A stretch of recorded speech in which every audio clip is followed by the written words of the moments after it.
अस्सलाम वालेकुम everyone, hope you doing good. Welcome to my channel foodie sub. तो जनाब आज हमारे किचन में बहुत मज़ेदार, बहुत ही इजी रेसिपी बनने जा रही है। तो जनाब आज हम यहाँ पे आलू गोश्त बना रहे हैं जो कि बहुत मज़ेदार है और मटन गोश्त है ये।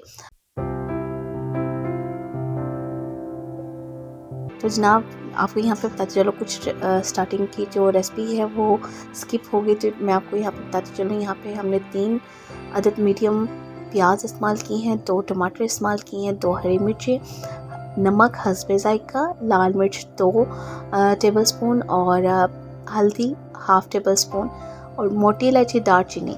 बस ये तमाम चीज़ें लेनी है और आपने जो पानी की क्वांटिटी इतनी लेनी है कि हमने तकरीबन हाफ़ एन आवर के लिए हमने ये प्रेशर पे लगा दिया है और इतना पानी डालना है कि ये ड्राई ना हो। अब हमने हाफ़ एन आवर के बाद देखा है तो कंडीशन कुछ इस तरह से है, इसमें थोड़ा सा भी पानी है, हमने पानी को खुश्क होने देना है।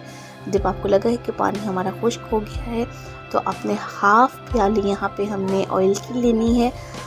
ऑयल आप अपनी पसंद का कोई भी इस्तेमाल करते हैं और इसके अंदर डाल देना और इसमें भुनाई करनी है।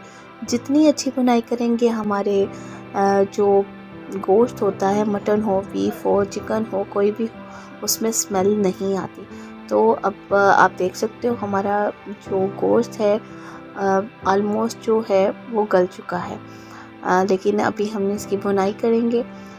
हमने ऑयल डाल दिया है। अब हमने इसके अंदर यहाँ पे हमने 3 से 4 अदद जो है आलू लिए हैं, उसको कटिंग कर ली है और इसके अंदर डाल देना है। अब इसको आपने 5 मिनट्स के लिए भुनाई करनी है ताकि हमारे जो आलू हैं उसकी भी अच्छे से भुनाई हो जाए।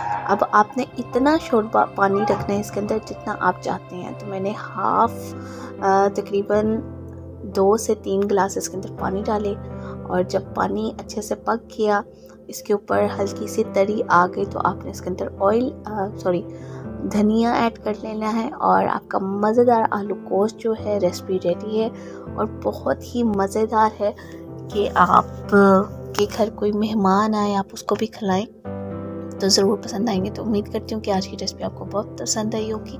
मिलते हैं नेक्स्ट रेसिपी के साथ, तब तक के लिए अल्लाह हाफ़िज़।